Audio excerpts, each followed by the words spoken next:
नमस्कार दोस्तों Indian institute of information technology Allahabad जो है एक नया नोटिफिकेशन जारी किया है जिसमें असिस्टेंट प्रोफेसर की रिक्वायरमेंट निकाली हुई है। आप इस चीज़ को देख सकते हैं। एडवर्टाइजमेंट नंबर ये अगस्त 2024 और ये जो डेट है 23 अगस्त 2024, तो ये निकाला हुआ है। Faculty requirement notification for the post of assistant professor, यानी रिक्वायरमेंट जो है असिस्टेंट प्रोफेसर के लिए निकाली गई है। तो दोस्तों इस वीडियो में मैं बताऊंगा कि इसका क्वालिफ़िकेशन क्या है और सिलेक्शन प्रोसेस क्या है, इन सारी चीज़ों के बारे में बात करेंगे दोस्तों। तो चलिए वीडियो को स्टार्ट करते हैं दोस्तों आप देख सकते हैं ये जो पोस्ट है Indian institute of information technology Allahabad IITA at Prayagraj UP is an institute of national importance established इन 1999। तो उसके बारे में दिया हुआ है दोस्तों मेन बात है ना, असिस्टेंट प्रोफेसर ग्रेड 1 का जो है ये रेगुलर बेस के लिए है और असिस्टेंट प्रोफेसर ग्रेड 2 है ये कॉन्ट्रैक्ट बेस के लिए है। तो आप इसको देख सकते हैं दोस्तों, यहाँ पे आप देखेंगे तो आपको मिल जाएगा दोस्तों। आप पढ़ेंगे IITA invite application for the post of assistant professor grade 1 on regular position. ठीक है दोस्तों, यहाँ पे ग्रेड 1 रेगुलर पोजीशन और असिस्टेंट प्रोफेसर ग्रेड 2 जो है कॉन्ट्रैक्ट बेस, मतलब कॉन्ट्रैक्ट वाला है। असिस्टेंट प्रोफेसर ग्रेड 2 है कॉन्ट्रैक्ट। तो ये इन चीज़ों को दोस्तों आप ध्यान देंगे और आगे बढ़ते हैं दोस्तों। मेन चीज़ें वो चीज़ें आपको बतानी है। तो ये दोस्तों आपके पास ये जो वैकेंसी है एक असिस्टेंट प्रोफेसर ग्रेड 1 और ग्रेड 2 की है। बात करें दोस्तों इसके कैटेगरी वाइज कितने ये पोस्ट हैं, तो टोटल पोस्ट जो है दोस्तों 47 पोस्ट है। जो इसका पे लेवल है 7 पे लेवल है। यूआर के लिए 16 पोस्ट है, एससी के लिए 6 और एसटी के लिए 6, ओबीसी एनसीएल के लिए 15, ईडब्ल्यूएस के लिए 4 पोस्ट है दोस्तों। और लिखा हुआ नीचे देखिए नोट में, EWS reservation is 10% on extending vacancy, no carry forward flowing, मतलब 10% रिजर्वेशन ईडब्ल्यूएस के लिए दिया है, रिजर्व किया गया है। तो आप देख सकते हैं इस चीज़ को। रिजर्वेशन के बारे में जो रिजर्वेशन इन्फॉर्मेशन है उसके बारे में यहाँ पर जिक्र किया गया है। जो रिजर्व कैटेगरी है जैसे एससी एसटी ओबीसी, तो ईडब्ल्यूएस उसके बारे में यहाँ पे दिया हुआ है। तो आप इस चीज़ को पढ़ सकते हैं दोस्तों। और इम्पोर्टेंट डेट्स की बात करें तो आप देख सकते हैं the cut off date of online application submission is 19 सितंबर 2024, मतलब 19 सितंबर को आपका ये जो है कट ऑफ जारी किया जाएगा इसका। और लास्ट डेट रिसिप्ट जो है इसका 25 सितंबर है। तो और 6 बजे है शाम तक आप इसको कर सकते हैं। और ये देखिए दोस्तों टेबल 2 जो है इसमें आपको एजुकेशन क्वालिफ़िकेशन के बारे में और एक्सपीरियंस के बारे में जिक्र किया हुआ है। तो लेवल जो पे लेवल है इसका 7th पे लेवल है। असिस्टेंट प्रोफेसर ग्रेड 2 है जो कॉन्ट्रेक्चुअल है। तो उसमें देखिए दोस्तों लेवल 10 लेवल 11।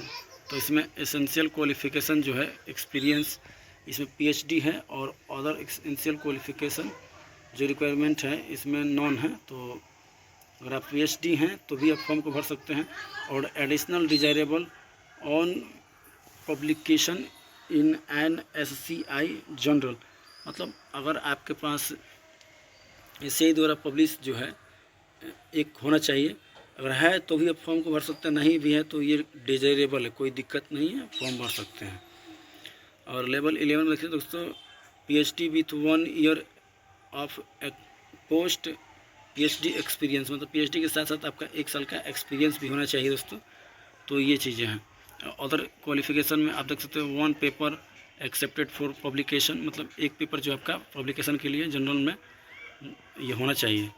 और डिजायरेबल में आप देख सकते हैं 2 पेपर दिया हुआ है, अगर है तो भी ठीक है, नहीं तो कोई दिक्कत नहीं है। अब बात करें असिस्टेंट प्रोफेसर ग्रेड 1 की, तो आप इसमें देख सकते हैं PhD with 3 year post PhD experience, 3 साल का आपका एक्सपीरियंस होना चाहिए पीएचडी के साथ साथ। नहीं तो आपके पास टोटल 6 साल का अगर एक्सपीरियंस है, आपने एमटेक मास्टर और ये सारी चीज़ें आप कर रखे हैं, मास्टर हुआ या एमटेक डिग्री है और 6 साल का एक्सपीरियंस है, तो इस फॉर्म को आप अप्लाई कर सकते हैं दोस्तों। और वही बात है अदर रिक्वायरमेंट में, तो 2 पेपर इसमें आपका पब्लिशन होना चाहिए जर्नल्स में। यही सारी चीज़ें इसमें भी दी रखी है। और ये एसेंस एडिशनल डिजायरेबल में है, अगर ये है तो भी ठीक है, नहीं है तो भी ठीक है। तो ये चीज़ों का पढ़ सकते हैं। On PhD supervision going on pattern experience in industry और R&D lab of repute MTech MSc और BTech project supervision on live industrial problems.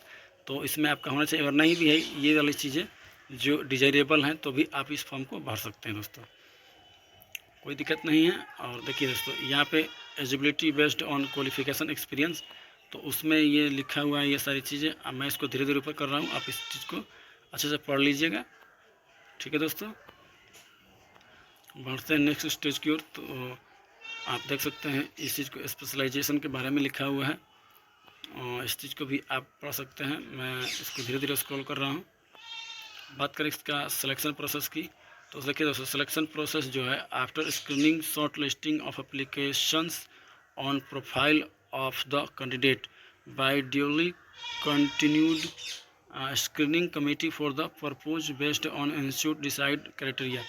आप तो फॉर्म भरेंगे, लेकिन जिस तरह से कितने एप्लीकेशन आ रहे हैं, किस लेवल के आ रहे हैं, तो उस हिसाब से जो कमीशन है वो डिसाइड करेगा, ठीक है दोस्तों। और जो आपका अगर आपको वहाँ पे बुलाया जाता है, इसमें कोई एग्ज़ाम देने की ज़रूरत नहीं है, बस आपका प्रेजेंटेशन होगा, आपका पर्सनल इंटरव्यू होगा, उसके माध्यम से आपका सिलेक्शन किया जाएगा दोस्तों। तो आप जिस क्षेत्र से आप फॉर्म भर रहे हैं तो उस क्षेत्र में आपका प्रेजेंटेशन अच्छा होना चाहिए और आपका जो इंटरव्यू बेस है ये भी अच्छा होना चाहिए, तो आपको सिलेक्शन के चांस बढ़ जाते हैं दोस्तों। यही सारी चीज़ें इसमें मेंशन की हुई है, तो देख सकते हैं इस चीज़ को। मैं धीरे धीरे स्क्रॉल कर रहा हूँ। अब मुझे उम्मीद है कि दोस्तों आप इस चीज़ को समझ गए होंगे। तो देखिए और नोटिफिकेशन को अपने से भी दोस्तों ध्यान से पढ़िए, फिर जाके फॉर्म भरिएगा। ऐसा नहीं कि देख लिए मोबाइल अपने यूट्यूब से या कहीं से तो फॉर्म को भर दिया, ऐसा नहीं दोस्तों। आप खुद से भी अपने को देख लीजिए क्या आप पे ये सूट करता है, फिर आप इस फॉर्म को भरिए, अदरवाइज दिक्कत हो जाएगी। तो मुझे उम्मीद है दोस्तों ये चीज़ें समझ में आ चुका होगा।